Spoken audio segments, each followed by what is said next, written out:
صادق آباد کا باہمت شخص نذر محمد، جس کی ٹانگ کینسر کی وجہ سے 13 سال قبل کاٹ دی گئی، اس نوجوان نے معذوری کو مجبوری نہ سمجھا اور معذوری کے باوجود بھی اپنے بچوں کا پیٹ پالنے کے لیے محنت مزدوری کرتا رہا، مگر کسی کے سامنے ہاتھ نہیں پھیلائے۔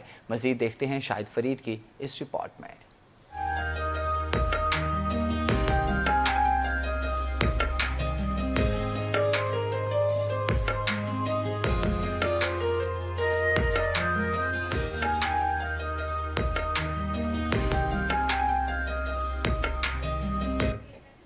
کہتے ہیں اگر ہمت ہو تو کوئی کام مشکل نہیں ہوتا۔ یہی مثال صادق آباد کے نذر محمد نے سچ کر کے دکھائی۔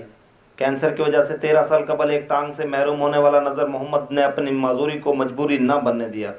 جہاں نذر محمد دوسرے نوجوانوں کے لیے ایک مثال ہے، وہیں نذر محمد 12 سال سے محنت مزدوری کر کے اپنے خاندان کی کفالت کر رہا ہے۔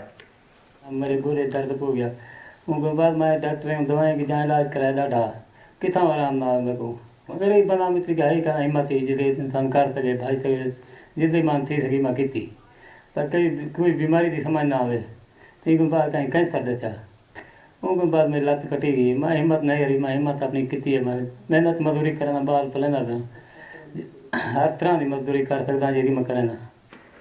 ہر طرح کی مزدوری کرنے والا نذر محمد صبح سویرے فجر کی نماز کے بعد کام کرنے کے لیے کھیتوں میں چلا جاتا ہے۔ اس کے علاوہ نذر محمد موٹر سائیکل چلا کر اپنے روز کے کام بہتر طریقے سے سر انجام دیتا ہے اور اپنے بچوں کے ساتھ ہنسی خوشی زندگی بسر کر رہا ہے۔ کیمرہ مین غلام رسول چنا کے ساتھ شاہد فرید، اسٹار ایشیا نیوز، صادق آباد۔